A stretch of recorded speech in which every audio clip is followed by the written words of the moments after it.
صباح الفل والياسمين. بداية فيديو اليوم كانت مختلفة، شاركت معكم فكرة هكذا بسيطة لاستعمال البابي كويسون ولا ورق الطبخ في الحفاظ على الفواكه تاعنا وكذلك الخضر. نحاولوا أننا دائما نفرشوا هكذا كسوا في لي بانيي تاع البصل تاع البطاطا على البيض كذلك ورايح يحافظ لنا عليه.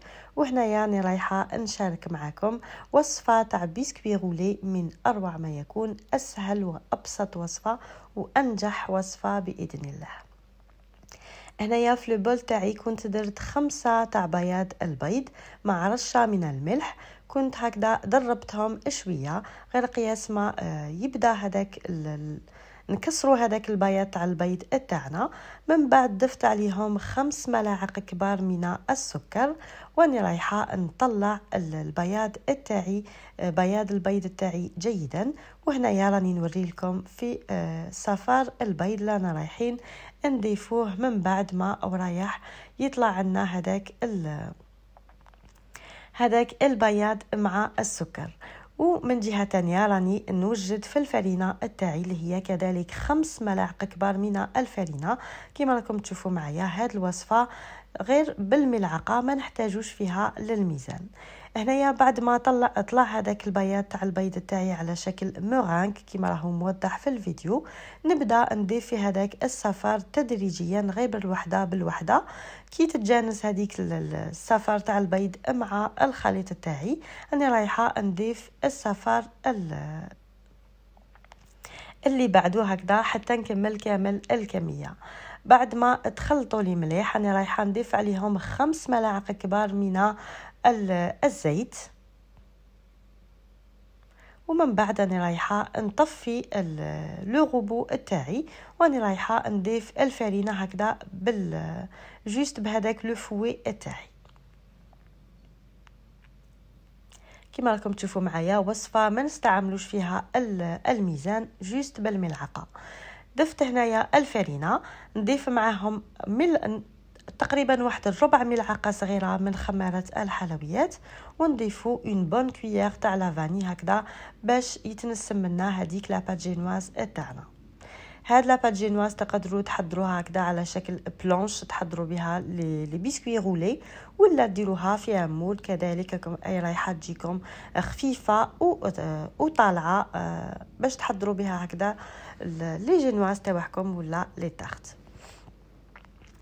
نخلط هنايا جيدا كما شفتوا معايا. ضفت الفرينه المكونات الجافه على دفعه واحده، صفيتها بطبيعه الحال ونضيفها هكذا بهذه الطريقه.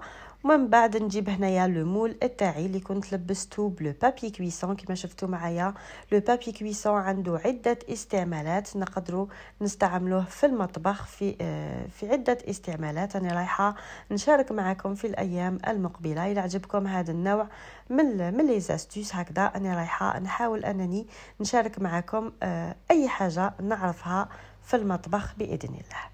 من بعد هنايا انا رايحه ندير لاباط جينواز تاعي الطيب في فرن مسخن مسبقا على 180 درجه لمده 8 دقائق فقط.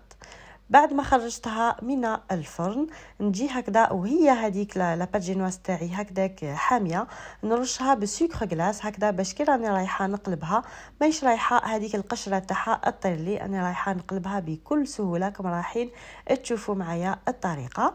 وبطبيعه الحال انا رايحه نستعين بلو بابي كويسون للمره الثالثه هكذا، نقلبها على لو بابي كويسون من بعد نقلبها على الوجه كما شفتوا معايا. بقات محافظه على هذيك القشره تاعها. عاده لاباط جينواز كي نقلبوها دائما هذيك القشره تاعها تطير. من بعد هنايا مباشره درت لا كونفيتور فوق هذيك لاباط جينواز تاعي. حضرت ان بسكوي غولي على الطريقه التقليديه، هذاك لو غو تراديسيونيل اللي كبرنا به، بات جينواز ولا بلوتو ان بسكوي غولي على كونفيتور. سهل بسيط والذوق تاعو من اروع ما يكون.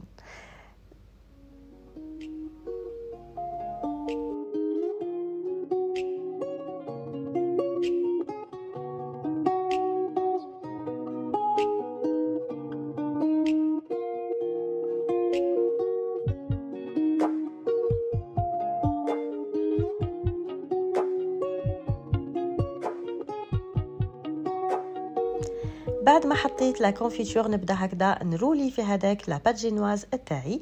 كما راكم تشوفوا معايا طريقه سهله بسيطه، ولا بات جينواز تاعنا ناجحه 100%. كما شفتوا معايا روليتها بكل سهوله، ما تكسرت، ما صرا لها والو. كما راكم تشوفوا معايا ابسط وصفه واسهل وانجح وصفه تاع لا بات جينواز تقدروا تحضروها. هنايا بعد ما روليتها كنت رشيتها بلو سكر غلاس. كما نعرفوا هاد الوصفه نزينوها فقط بالسكر غلاس، لو بسكوي رولي على كونفيتور. وصفه سهله بسيطه تربينا كامل بها، الذوق تاعها يجي مميز من اروع ما يكون، ونحسها هكذا وصفه خريفيه شتويه. كي يدخل فصل الخريف نحبوا هكذا هاد الوصفات السهله البسيطه كما شفتوا معايا اللي توجد تمتم. هنايا وريت لكم لابات لو بسكوي رولي تاعي عن قرب. شفتوا معايا ما فيهش ميم با اون سول فيسور، يجي ما يتكسرش كامل كي نلوه.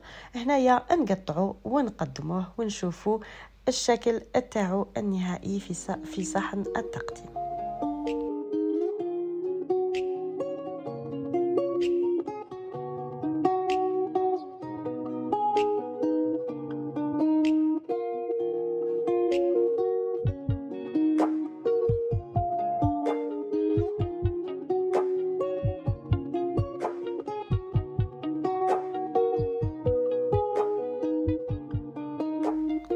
وهنايا نكون وصلنا لاخر الفيديو تاعنا لنهار اليوم. نتمنى انه اعجبكم، استمتعتوا واستفدتوا ولو بحاجه بسيطه من هذا الفيديو تاع نهار اليوم. نشكركم على حسن المتابعه، ونلتقي في فيديو جديد باذن الله مع وصفه او فكره جديده باذن الله.